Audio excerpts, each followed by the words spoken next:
చెప్తున్నా, high expectation తో వచ్చాను ఇంటికాడ నుంచి. మాక్సిమం థియేటర్లో చూస్తే కూడా హై ఎక్స్పెక్టేషన్ అన్న. నిజంగా అంటే అసలు ఎట్లా అంటే టెర్రఫిక్ అన్న.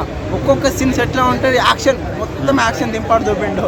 అసలు చెప్తున్నా కదా, బాబిడోళ్ళు ఉంటాడు మంచి యాక్టర్, ఇంకా చాలా మంది డిఫరెంట్ యాక్టర్స్ ఉంటారు, మంచి యాక్టర్నే పెట్టిండు. ఇంకా మనం చూసుకుంటే మాత్రం ఎగిరిపోయే సీన్స్ అన్న. ఒక్కొక్క సీన్స్, ఒక్కొక్క షాట్, ఒక్కొక్క ఎలివేషన్, ఒక్కొక్క ఫైట్ సీన్. ఎలివేషన్ అంటే చూసుకోవాలి, బుద్ధ రామ్ దెంపిండు. బుద్ధ సాంగ్ ఉంటుంది అన్న, దమ్మిడి ఉంటుంది. చూడేసింది అంటే ట్రోల్ ఎంత మంది చేసిండు ఆ సాంగ్ ని. థియేటర్లో అంటారా ఒక్క నా కొడుకు థియేటర్లో ఫ్యూజులు ఎగిరిపోతే చూడండి, శేఖర్ మాస్టర్ చేశారు. సాంగ్స్ కూడా చాలా డిఫరెన్స్ ఉంటాయి, కొత్తగా ఉంటుంది, డాన్స్ చేయడంగా కొత్తగా ఉంటుంది. బాబిడోల్ గారు అంటే 15 సంవత్సరాలు ఇంటికాడ ఉంటాడంట అతను, ఏం పని లేకుండా. తర్వాత పడక ఒక మూవీ పడింది అతనికి, యానిమల్ మూవీ ఉంది. 20-80 మినిట్స్ ఉన్నా కూడా అతను 20-80 మినిట్స్ ఉండగా ర్యాండమ్ దించి పడేసిండు మూవీకి. తర్వాత ఆయనకి బెస్ట్ మూవీ ఏదైనా పడిందంటే డాకు మహారాజ్.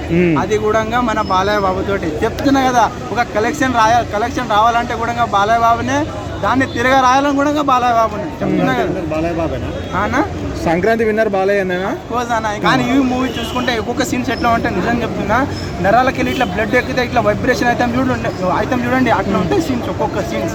చాలా మంది యాక్టర్స్ ఉన్నారు, దాదాపు 500 మంది టెక్నీషియన్ పని చేశారంట ఈ మూవీకి.